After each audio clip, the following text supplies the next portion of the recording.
Hello guys, ఎలా ఉన్నారు? నేనైతే ఇంకొక మంచి విషయంతో మీ ముందుకు వచ్చాను.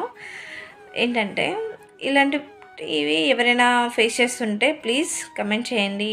ఇలాంటి వాళ్ళు ఉంటే వాళ్ళకి పర్టికులర్గా షేర్ చేయండి. ఏంటంటే, ఒక ఇన్నోసెంట్ పర్సన్స్ని వాళ్ళు ఇన్నోసెంట్లే, కొంచెం మంచితనంగా ఉంటారు, మంచి వాళ్ళు.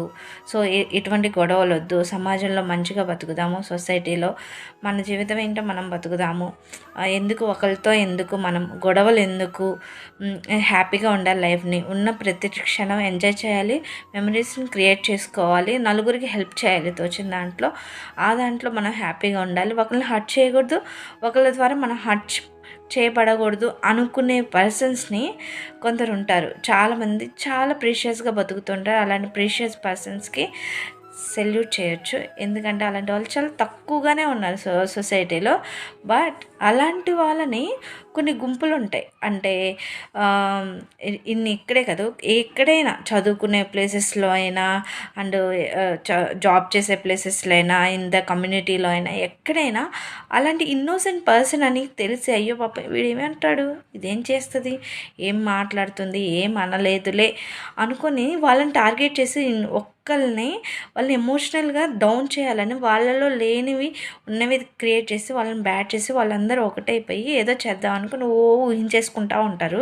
కానీ వాళ్ళు ఏం పెక్కోలేరు, వాళ్ళ ఇంటికి కూడా పీకలేరు. ఒక మాట చెప్పాలంటే, ఎందుకంటే వాళ్ళు ఎమోషనల్గా స్ట్రాంగ్గా లేకపోవచ్చు, కానీ వాళ్ళకంటూ వాళ్ళని ప్రేమించే వాళ్ళు కూడా చాలామంది ఉంటారు. వాళ్ళు కొంచెం కోర్స్ ఇలాంటి వాళ్ళని మీరు నమ్మిన వాళ్ళు వీళ్ళు ఇలా చేశారని వాళ్ళు ఆ క్షణం బాధపడవచ్చు. కానీ ఇలాంటి ఇలాంటి వాళ్ళన నేను నమ్మింది, ఇలాంటి పర్సన్స్న నేను అని చెప్పేసి ఖచ్చితంగా రియలైజ్ అయ్యి నెక్స్ట్ స్టెప్ నుంచి ఇలాంటి వాళ్ళు తయారైతే వాళ్ళు ఇంకా ఎంత స్ట్రాంగ్గా ఉండాలి, వాళ్ళతో ఎలా డీల్ చేయాలని మీరు ఇండైరెక్ట్గా నేర్పిస్తారు వాళ్ళకి. సో వాళ్ళు మీకు ఇంకా థ్యాంక్స్ చెప్పుకోవాలి. సో ఇలాంటి గుంపులు అనుకుంటారు ఏమంటుందిలే అని, ఏమంటుందని కాదు, నీ మీద ఎంతో కొంత ఉన్న బాండ్ వల్ల, నీ మీద ఉన్న ఒక రెస్పెక్ట్ వల్ల వాళ్ళు తగ్గకూడదు, నా కలిసిని తగ్గించుకోకూడదు అని ఒక్క విషయంలోనే వాళ్ళు ఆగుతారేమో.